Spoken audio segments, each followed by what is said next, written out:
ক্ৰমাৎ বান পৰিস্থিতি আপুনি যদি প্ৰশ্ন কয় যে বান পৰিৱেশ কেনেকুৱা, বানৰ যিটো প্ৰকোপ সেই প্ৰকোপটো কিছু কমিছে, কিন্তু ৰাইজৰ যিটো দুৰ্দশা সেই ৰাইজৰ দুৰ্দশাৰ ছবিখন একেই আছে।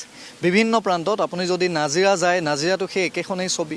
কালি আমি য'ত দেখুৱাইছিলোঁ দোলাকাষৰীয়া, নামটি দোলাকাষৰীয়া, তাত য'ত ৰেল লাইন য'ত ভাগি গৈছিল বাঁহগড়ত, সেই তেনেকুৱা যিসমূহ অঞ্চল, বা আমি য'ত কালি আমি দেখুৱাইছিলোঁ ফুলপানীছিগা, জাজি, মৰাণ গাঁও, বিভিন্ন প্ৰান্তত, সেই প্ৰান্তত যদিও বা পানী কিছু কমিছে, কিন্তু ৰাইজৰ যিটো দুৰ্দশাৰ ছবি সেই ৰাইজৰ দুৰ্দশাৰ ছবিখন সঁচাকৈয়ে বৰ অসহনীয়, বৰ অবৰ্ণনীয়।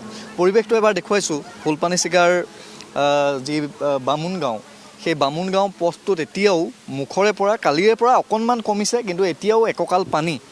সেই পানীত এতিয়াও ভিতৰত প্ৰায় 87 ঘৰ মানুহ এতিয়াও আছে, আৰু যিসকল ব্যক্তিৰ ঘৰত অকণমান পানী আজি যিহেতু কমিছে, গতিকে দুই এজন ভিতৰলৈ গৈছে, এতিয়া খা খবৰ কৰিছে। কিন্তু ৰাষ্ট্ৰীয় ঘাইপথৰ ওপৰত কালিৰে পৰা যিসকল লোকে ইয়াত বাহৰ পাতিবলগীয়া হৈছে, যিসকল লোকে অত্যন্ত কষ্টৰে এতিয়া যোৱা নিশাটো পাৰ কৰিছে, উজাগৰি নিশা তেওঁলোকে পাৰ কৰিছে, সেই পৰিৱেশবোৰ আমি দেখুৱাই যাম। আৰু বিশেষকৈ কালি দিনটোত যেতিয়া যিকেইটা হেল্পলাইন নাম্বাৰ জিলা প্ৰশাসনৰ ফালৰ পৰা দিয়া হৈছিল, সেই হেল্পলাইন নাম্বাৰকেইটাত কিন্তু কোনেও বিশেষ একো সঁহাৰি নাপালে, সেই কথাটো একেবাৰে স্পষ্ট। দুৰ্যোগ ব্যৱস্থাপনা বিভাগৰ যিগৰাকী অতিৰিক্ত আয়ুক্তৰ যিটো পাৰ্চনেল ফোন নাম্বাৰ, সেই ফোন নাম্বাৰটো বহুতে ফোন কৰিলে, কিন্তু তেওঁৰ পৰা কোনো সঁহাৰি নাপালে। আৰু আটাইতকৈ ডাঙৰ কথা হৈছে যে কেতিয়াও শিৱসাগৰ জিলা প্ৰশাসনে নেদেখা কিছু দৃশ্যৰ মোকাবিলা কৰিবলগীয়া তেওঁলোক হৈছে। কিন্তু নাগালেণ্ডত যেতিয়া ডাৱৰ বিস্ফোৰণ হ'ল, নাগালেণ্ডৰ ডাৱৰ বিস্ফোৰণৰ পিছত ইয়াত যে নাৱৰ প্ৰয়োজন হ'ব, ইয়াত যে এটা বিস্তীৰ্ণ অঞ্চল, বহু অঞ্চল যে বানত প্লাবিত হ'ব, এই কথাবোৰ শিৱসাগৰ জিলা প্ৰশাসনে ভাবিবলৈ তেওঁলোকৰ সময় নহ'ল বা প্ৰয়োজনবোধ নকৰিলে।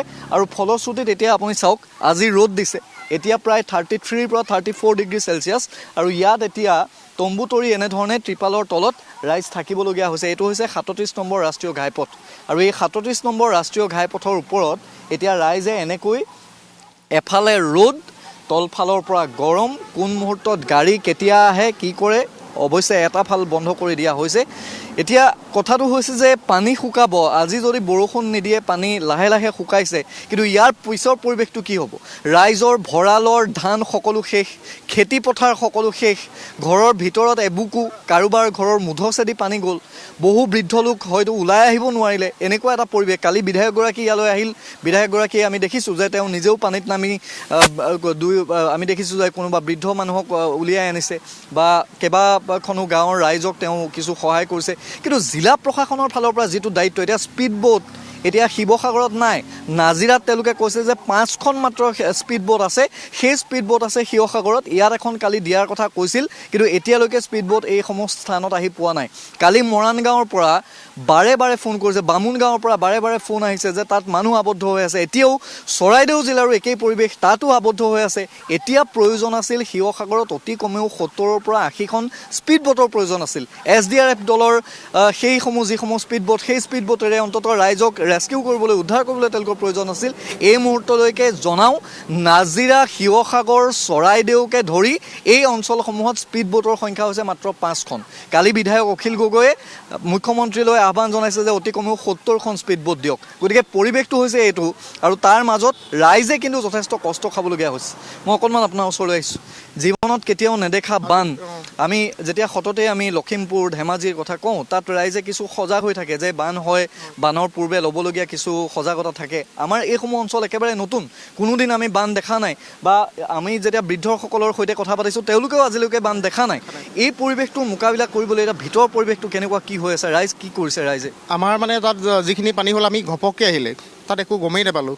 গম নোপোৱাৰ কাৰণে চব গাড়ী ঘোঁৰা চব ভিতৰত যি বচালোঁ ইয়ালৈ আহিলোঁ। তাৰ পৰা গৈ পিনি আপোনাৰ ইয়াত আপুনি ক'ব নিচাকৈ যেনেকৈ আপোনাৰ SDRF ইয়াত একো নাই। জাজিহঁতত গৈ পিনি SDRF দুখনমান দেখিলোঁ, আমাৰ ইয়াত একোকৈ নাই। মানুহ যেনে তেনে কলগছৰ ভূ লৈ পিনি আহিলোঁ ইয়ালৈ। ইয়াত মানে ভূ চব বহুত মানে এনেকুৱা অৱস্থা হৈছে যে ভূ এখন আনিলোঁ, তাৰ পৰা গৈ পিনি ধান চাউল একোকৈ নাই, খেতিপথাৰ একো নাই, চব মানে পথাৰত ট্ৰেক্টৰ, চব একোৱেই নাই মানে জীৱনত দেখা নাই এনেকুৱা বস্তু।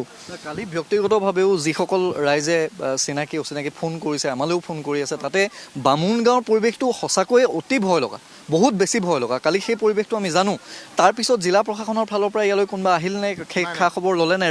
ৰাতি ৰাইজে কি খালে? ৰাতি কোনোবাই কিবা কিবি দিলেহি, ইভাগে না কোনোবা আপোনাৰ পহিলা আহিলে আপোনাৰ গধূলি সময়ত আপোনাৰ হেৰিয়ৰ ডাক্তৰ মানে অলপমান কিবা টেবলেট আৰু OSL দিলেহি। ইয়াত কোনো খা খবৰেই নাই।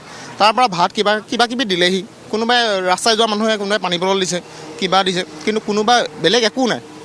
খোৱা বোৱা বিধায়ক বা কোনোবা আমাৰ কোনোৱেই নাই। বিধায়ক কালি ইয়ালৈ আহিছিল নেকি? ইয়ালৈ নাই অহা ইভাগে চব, কিন্তু এতিয়া বিপদৰ সময়ত কোনো নাই।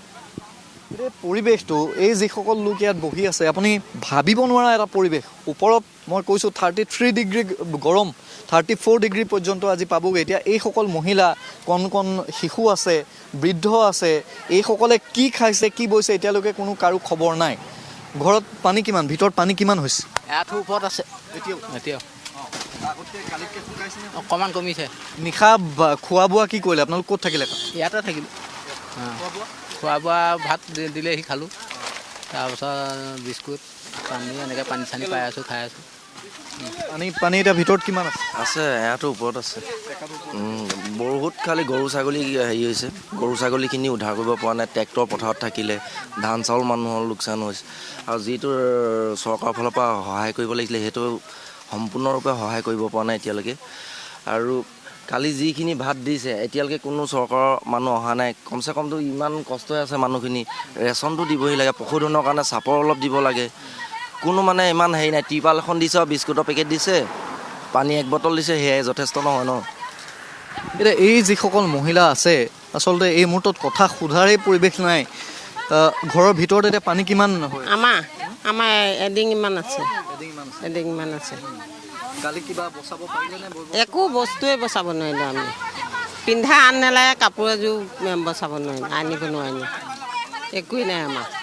মানুহ গোটেই ওলাই আহিব পাৰিলে নে ভিতৰত? যেনে তেনে আহিলোঁ আৰু বস্তুহে উলিয়াব নোৱাৰিলোঁ। গৰু ছাগলী যেনে তেনে ৰাতি হেৰি কৰি পেলাই ভূঁত আনিলোঁ ইয়াতে। এতিয়া যিসকল ইয়াত কণ শিশু আমি দেখিছোঁ, কণ শিশু আছে, বৃদ্ধ লোক আছে। এতিয়া কথাটো হৈছে যে জিলা প্ৰশাসনৰ ফালৰ পৰা ত্ৰিপালখন দিলেইতো দায়িত্ব শেষ নহয়। এতিয়া ইয়াৰ পিছৰ পৰ্যায়টো কি হ'ব? পানী যদিও বা শুকাইছে, এতিয়া লাহে লাহে পানী গৌৰীসাগৰ পৰ্যন্ত বৃদ্ধি পাইছে। নগাআলি বুৰ গৈছে, চাৰিঙৰ বিভিন্ন অঞ্চল, ফুলপানী চিগা, পুৰণিমেলীয়া সকলো এতিয়াও পানীৰ তলতে। গতিকে পৰিৱেশটো মোকাবিলা কৰিবৰ কাৰণে ৰাইজৰ বাবে একেবাৰে নতুন, কাৰণ ইয়াৰ পূৰ্বে কেতিয়াও বান কোনেও দেখা নাই। এই পৰিৱেশটো কেনেধৰণে আপোনালোকে মোকাবিলা কৰিছে? এই পৰিৱেশটো আমি এনেকুৱা পৰিৱেশৰ এতিয়া সন্মুখীন হৈছোঁ। আমাৰ ভিতৰত এতিয়া এবুকু পানী। আমাৰ গৰু গাই পশুধনৰ পৰা সকলো উটি গৈছে। এতিয়া প্ৰত্যেকৰ ঘৰতে আমি প্ৰত্যেক মানুহ দুখীয়া মানুহ, প্ৰত্যেকৰ ঘৰতে হাঁহ ছাগলী আছিলে। হাঁহ ছাগলীবিলাক এতিয়া নাই।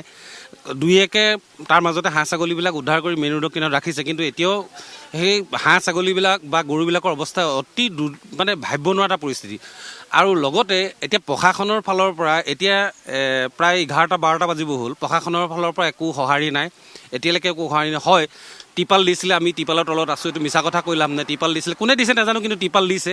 কিন্তু এতিয়া এনেকুৱা এটা পৰিৱেশ হৈছে এইটো এৰিয়াত, আমি কমেও 500-600 ঘৰ মানুহ পানীত ডুবি আছোঁ। 500-600 ঘৰ মানুহ এনেকুৱা অৱস্থা হৈ আছে না। আমি এতিয়া কি কৰিম, কোনে আমাক সহায় কৰিব? এতিয়ালৈকে আমাৰ এই কণ ল'ৰা ছোৱালীবিলাক আছে, অকণমান তাহাঁতি খাবলৈ একো নাই।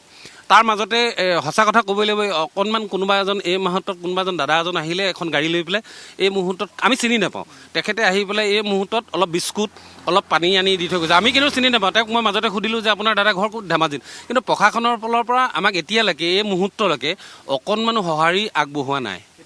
বাস্তৱ ছবিখন এইখন। কথাবোৰ ক'লে বেয়া পায় আৰু সমালোচনা কৰিলে কয়। বহুতে বিভিন্ন ক্ষেত্ৰত ফেচবুকত লিখাটো খুব সহজ, কিন্তু ইয়াত নিশাটো পাৰ কৰাটো খুব কঠিন। এতিয়া শিৱসাগৰত কাৰেণ্ট আছে, শিৱসাগৰ টাউনত য'ত ADC আছে তেওঁলোকৰ AC ঠিকেই চলি আছে, কিন্তু এইসকল ৰাইজ ACটো বাদ দিয়ক। এতিয়া পথৰ ওপৰত এতিয়া আজিৰ দিনটো যিটো গৰম হ'ব, আৰু 2-3 দিন পৰ্যন্ত মানুহে ঘৰৰ ভিতৰলৈ যাব নোৱাৰে। এতিয়া আপোনালোকৰ হাতত নাও নাই, আপোনালোকে কৈছে যে 5খন নাও আছে। কালি ADC এগৰাকীয়ে ব্যক্তিগতভাৱে তেওঁলৈ ফোন কৰোঁতে কাৰোবাক কৈছে যে নাজিৰা মানুহখিনি প্ৰথমতে ৰিকভাৰ কৰি ল'ম, তাৰপিছত সেইফালে যাম। আৰু তেনেকুৱা ধৰণৰ কি কথা? ইয়াত SDRFৰ এখন নাও আহিছে, তেওঁলোকক কোনোবাই অনুৰোধ জনাইছে, তেওঁলোকে কৈছে যে ইয়াত আপোনালোকৰ তালৈ যাবলৈ পাৰ্মিশ্যন নাই। গতিকে এনেকুৱা ধৰণৰ কথা বতৰাবোৰে কাম নচলে। এতিয়া এইসকল ৰাইজক কোনে সকাহ দিব? এইসকল ৰাইজক এতিয়াও জিলা প্ৰশাসনৰ দায়িত্ব আছে। অন্ততঃ আপোনালোক আহক, এইসকল ৰাইজৰ খবৰ লওক। আৰু একেবাৰে জাজিৰ পৰা, প্ৰায় টিয়কৰ পৰা জাজিৰ পৰা গৌৰীসাগৰ পৰ্যন্ত একেই পৰিৱেশ, ৰাষ্ট্ৰীয় ঘাইপথটোৰ ওপৰত এনেকুৱা ধৰণৰ পৰিৱেশ। গতিকে এই পৰিৱেশটো মোকাবিলা কৰিবৰ বাবে জিলা প্ৰশাসনৰ যথেষ্ট আপোনালোকৰ ভূমিকা আছে। আপোনালোকে অন্ততঃ আহক, শিশুসকল আছে, বৃদ্ধা আছে, অন্ততঃ এই লোকসকলে জীয়াই থাকিব পৰাকৈ আপোনালোকে কিবা এটা অন্ততঃ কৰক। এয়াই এই মুহূৰ্তত আহ্বান। ঠিক আছে কৌস্তভ, এই মুহূৰ্তত আপোনাক আমি ধন্যবাদ জ্ঞাপন কৰিছোঁ।